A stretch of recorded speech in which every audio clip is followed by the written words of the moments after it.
Hello everybody, we are still in Canguillo National Park, and for the past, I'd say, 3 hours, we have been hiking up the Sierra Nevada range. It's a beautiful trail. I think we've been about 6 kilometers in now, very close to the end of the trail, and along the way, there were many beautiful vantage points. So all along the hike, I used my Nikon D850 with the 28-300 just to kind of handhold and scout the locations, and here's what I came up with along the way.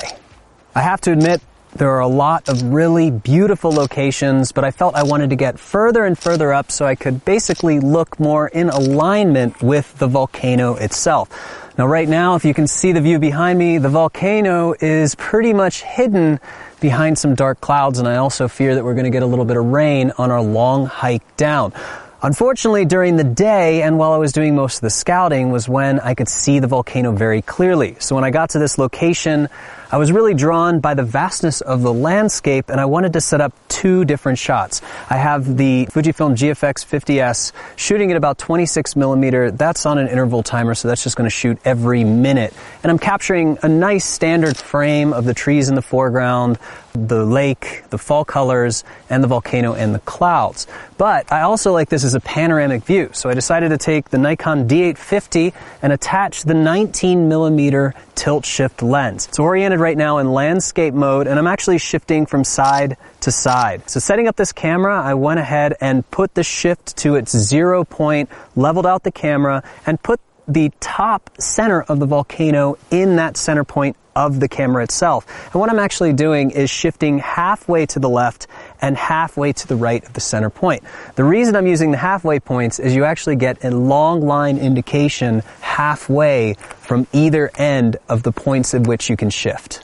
I'm going to be really honest here. This is a good news, bad news situation. The good news is I arrived here in time where I could still see at least part of the top of the volcano, and I was able to capture that with the GFX. Unfortunately, by the time I got this all set up, shifting side to side, fully in focus and ready to shoot, the volcano was still obscured. Thankfully though, a little while ago before the sun set, I could see most of it, and before these dark rain clouds came in, there were kind of some soft lenticular shapes that I think are going to look really nice. So I'm not sure which one I'm going to end up working with. It might end up being this one because I can actually see part of the volcano, but I have a feeling compositionally I'm going to like this one because it's going to be more of a wide, open panoramic image.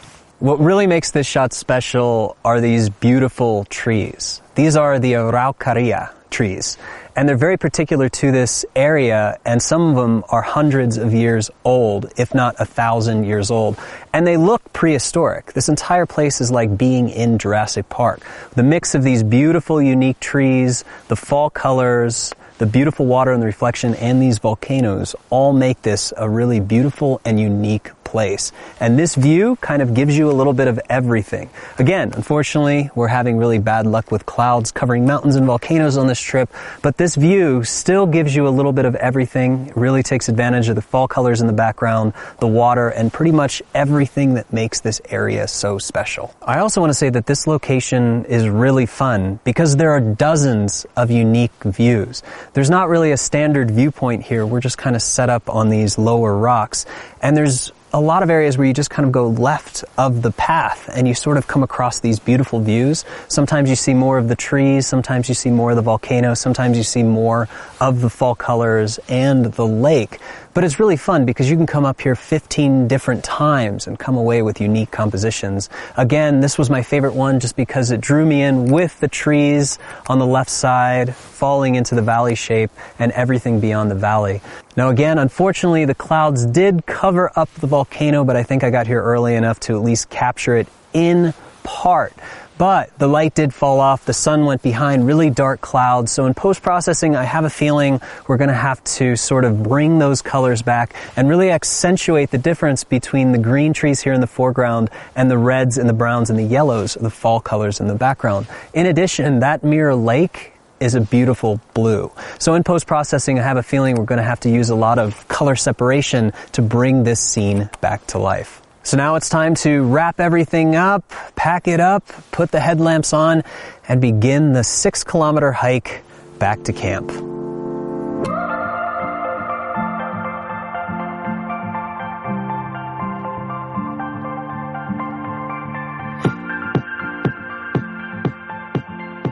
Welcome back to the post-processing studio, everybody. And the recurring theme for Photographing the World 4 so far has been clouds covering the mountains. So let's address that issue one more time. Replace the tip of a volcano this time in Canguillo National Park. So let's take a look at the Lightroom file. This is going to be fairly straightforward, and I know we're getting close to the end of Photographing the World 4, but I'm not going to add complexity where complexity isn't needed. That being said, the exposure needs some work, and here I have clouds that I like. You can see that they're a little bit more drifty, there's potential for color, and we'll address the foreground, some nice reflections. But when I first set up, before I got the composition locked and all my settings in, I actually had the mountain. Well, most of the mountain. This is the most I have in any shot that day that I can use from a similar perspective. This is it. This is what we have to work with. So before we get started though, let's go ahead and export this into Photoshop so we can begin our PSD. And back in Lightroom, let's scroll down first. Take that sharpening down just a little bit. And let's also work in Adobe Landscape here because that's going to pop those colors. Let's start making adjustments. But first, let's warm this way up. About 8,000, looked super cold. Let's bring it up 0.5, so half a stop. Pull the highlights down a little bit. Compensate in that sky. Let's pull the shadows up a little bit. Say half a stop to bring out that foreground. Let's also raise the blacks up just a little bit. Let's try 15. It's going to be subtle. I'm just going to pull that a little bit to the right. And let's just go ahead and add some vibrance while we're at it too.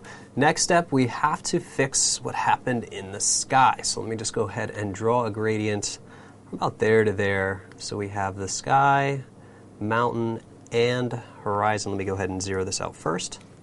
Let's go ahead and try negative 0.5. So half a stop. Mirrors what we did globally. Let's try to pull the highlights down. Shadows up. Whites back. Trying to keep these round numbers. Let's also do some dehaze, maybe 15, and also some saturation. We'll pull to 15 as well. That's starting to look pretty good. Definitely much better. Let's go to this one. First thing, let's go ahead and zero out that sharpening.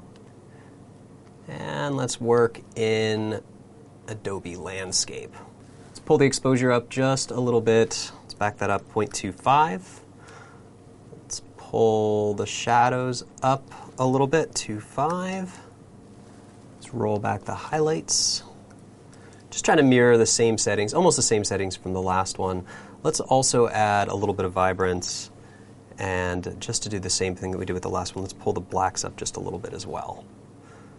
And if we look from here to here, you can see I changed the white balance to 8,000. If I try to match this one, let's just say 8,000 for this one, it's going to look way too warm, so completely different. So let's just clear it to be right around 6,000.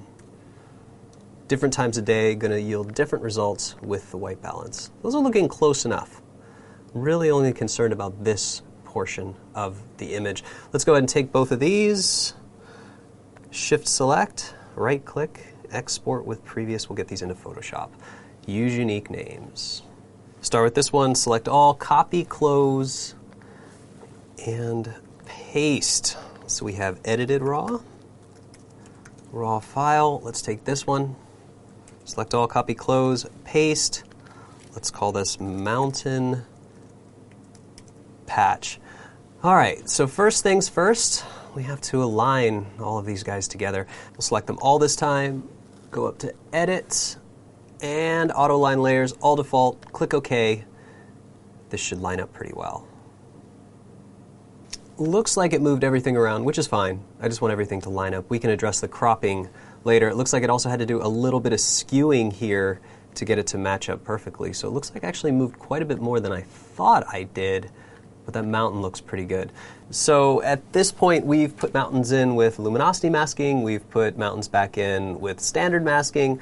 Let's see if we can get away with some softer blending here, because if I zoom in, we kind of have an issue, and that's the clouds on the mountain. So I can't just cut out the mountain, because even when I had the mountain mostly in frame, there's this little cloud that's just being formed right over the snow on the top of that mountain. So I kind of want to do a blend of both, and I'm going to do that. Let's see if we can start simple and get more complicated from there. Let me go ahead and just draw a marquee selection, and I'm going to draw it fairly wide, actually. Let's go ahead and draw it from about here, a little bit more, to here, something like that. Actually, let's narrow that out a little bit, from here to here. And I'm going to go ahead and create a mask, and that's going to isolate it. There, done. Not yet. A little bit more to do. Let's go ahead and first fade this off. So what I'm actually going to do with the gradient tool set to multiply, I'm actually going to zoom in a little bit, and I'm going to say, you know what, I want to keep everything from here, but I want it to fade evenly off to here. Using multiply is pretty cool. If we take a look at this, you can see that it added that fade side there. So I can do that again on the bottom. I can say everything here to here on the bottom. Actually, you know what, let's go a little bit lower than that. Here to here, the bottom edge. And let's do the same thing. So now I have this, you can see, and I can do the same thing here. So we can see the edge, let's say here, all the way to here. And that's just going to fade that in softly. Same thing over here. Start about here to here. And actually that looks fairly good. Even though there's some overlap on the clouds, it's soft enough. So the first thing we want to do, let's go ahead and see if we need a little bit of color correction. Let's add some curves to this. That looks pretty nice. Might need to darken it just a little bit, just to match that sky. Because if we make it too bright, you can see that it looks, well, too bright. So let's make it a little bit darker. That looks pretty good. I'll just go ahead and move that point down with the arrow key. Slight nudge on the curves. And honestly, let's go ahead and zoom out a little bit. And that looks fairly nice. But the first thing I want to do is roll it back a little bit. So we're going to go ahead and take a look at this mask. You can see it's evenly faded. But what I'm going to do is just brush out some of the areas that I know that I don't want. And those main areas are going to be around this cloud. This cloud I want to keep as much as possible. So let's just go ahead and with a 10% flow, brush this out into itself.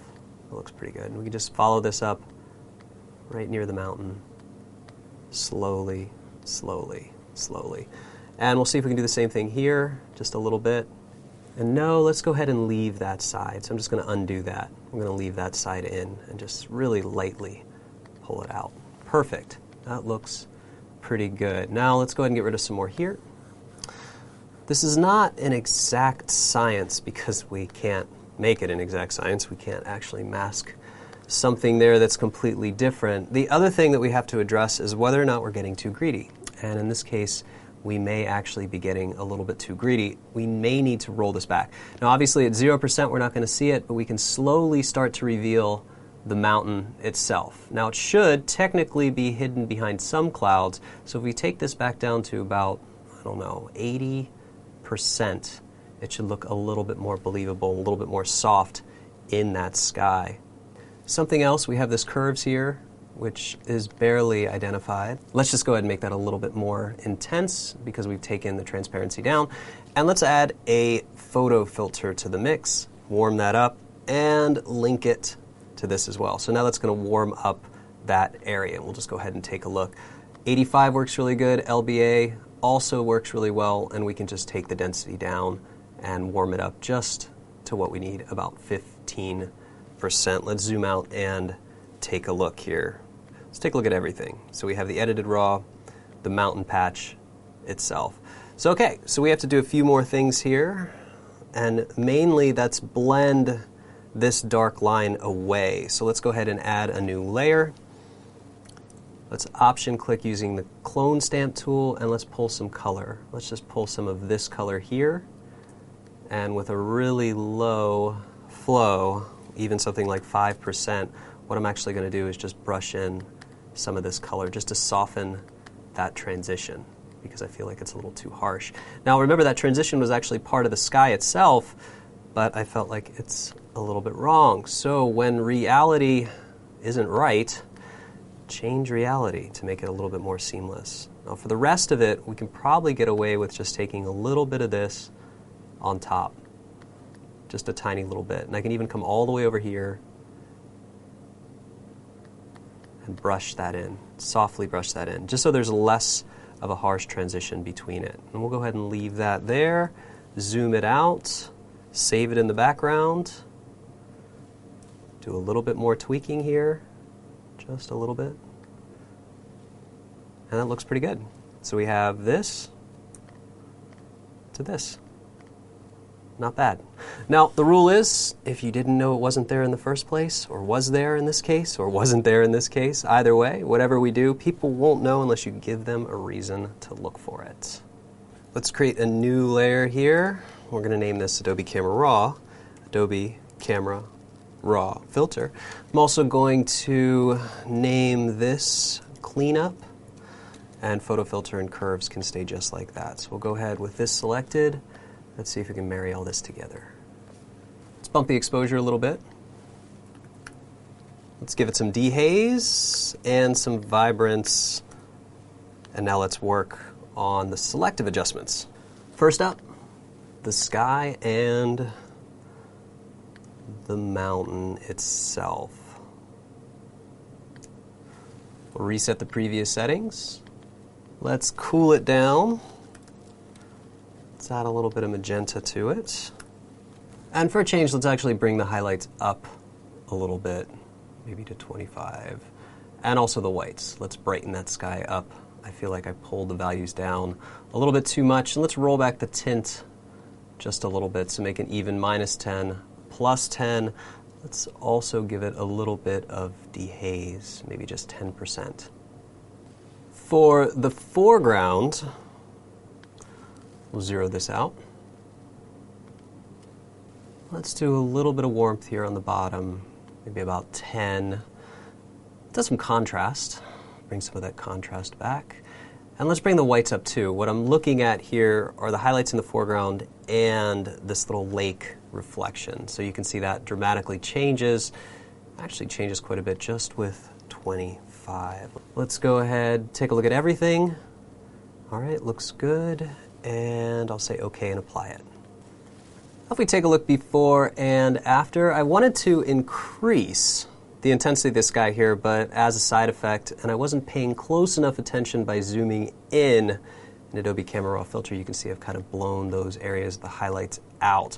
Everything else looks really nice, so I don't want to go back into Adobe Camera Raw Filter and tweak this, but what I can actually do is just turn this down a little bit, or I can even leave it on.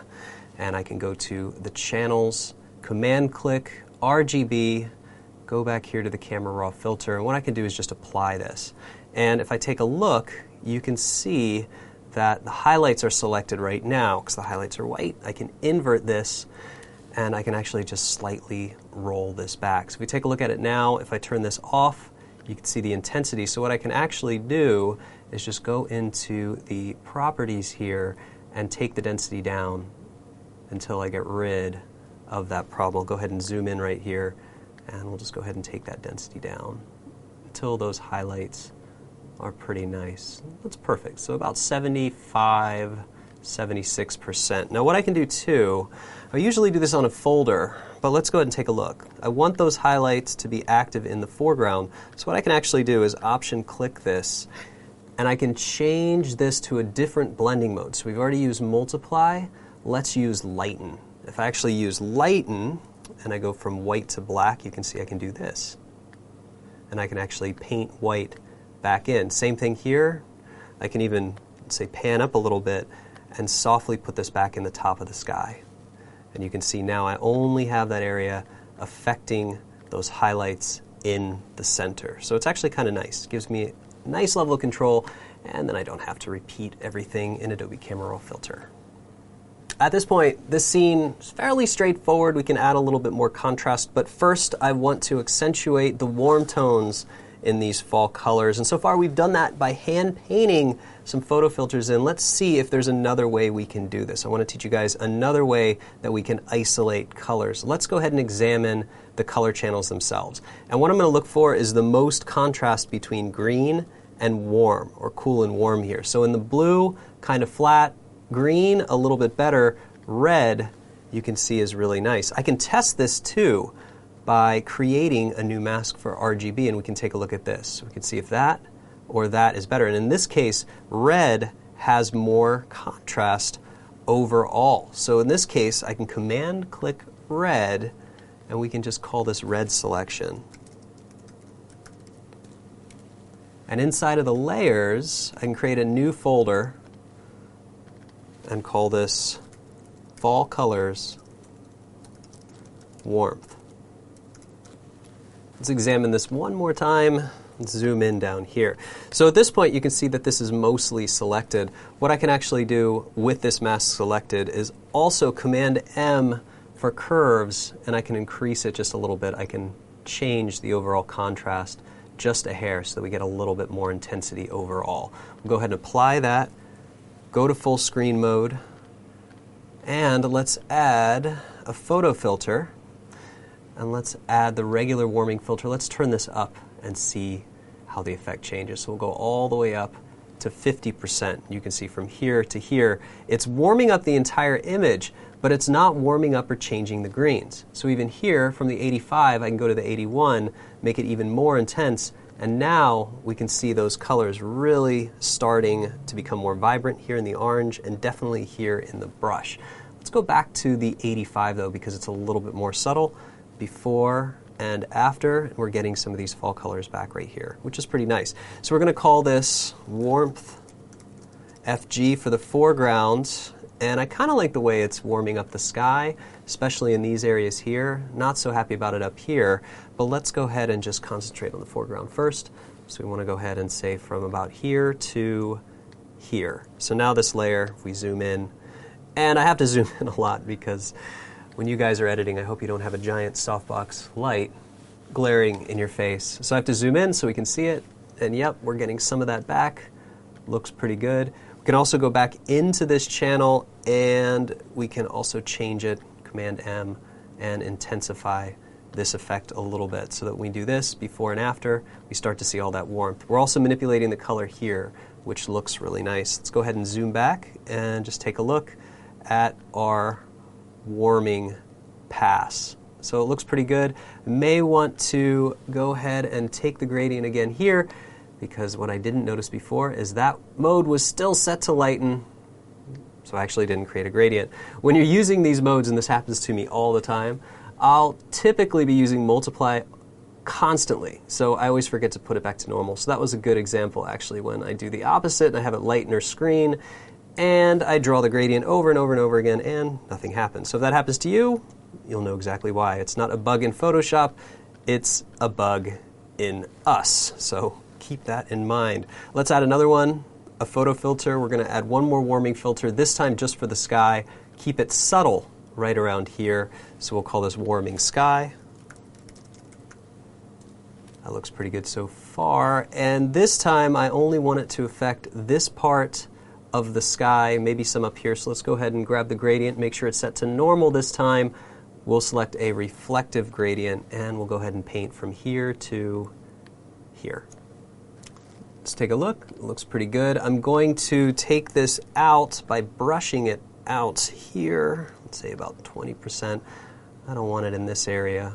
I really only want it in that main area there.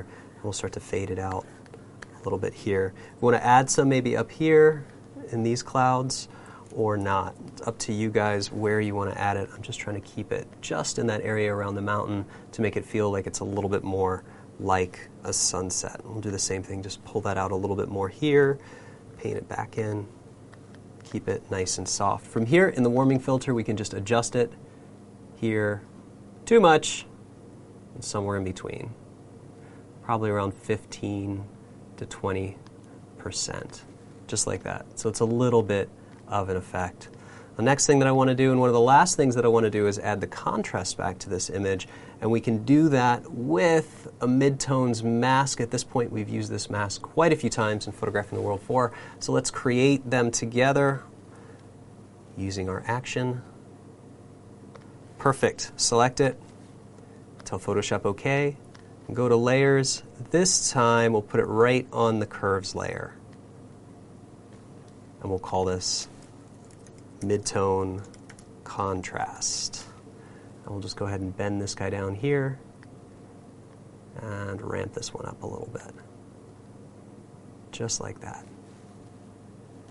Last thing we need to address, if I zoom out a little bit, is the cropping. So in this case, let's take a look at a couple different ratios. So we have the original ratio, which is going to be 4:3, and you can see we can start to sort of move that down. Let's see if we like it at 4:3. It's not bad, but I feel like it has a lot that we don't need on the top and the bottom. So let's try standard ratios. You're shooting with a full frame camera. It's going to be, and I have to type this one in, 3:2. So 3:2 might look pretty good. I think that's better for this scene. Let's also try 16:9. So 16:9 is nice. This looks really good on web pages and on video. Let's move this up to C. I feel like 16:9. We'll have to close that in a little bit. Close this one in. Well, that doesn't look bad, actually. I like that. Wide angle shot. That could work really well. For this one, fill the screen. Let's actually go back to 3:2. It's a little bit more standard. And we'll go ahead and scale this up all the way up. Crop this part out. Let's come in just a little bit past that tree. And let's just go ahead and position this. It's a nicer composition. I'm going to kind of use this mountain here around this corner. I like this little peninsula, this little beach coming out here. So beautiful down there. And let's go ahead and hit enter. Make this full screen. Let's go ahead and start all over. Take a look where we started here. This is the original RAW. As you can see, it's, well, doesn't look good at all. We edited the RAW, we brought that mountain back in, and then we color corrected that mountain around it so it matched the sky, cleaned it up a little bit. You can see that's a big difference, and I probably could have done a little bit more around here. Camera raw filter and some color corrections, and we went from here, straight out of camera, to here with the crop. That wraps up this lesson and the final lesson in Photographing the World 4. Thanks so much for watching all of these tutorials, and I hope to see you guys out there shooting in some of these beautiful destinations all over the planet. And please, when you capture images, definitely share them with the group so we can all enjoy them.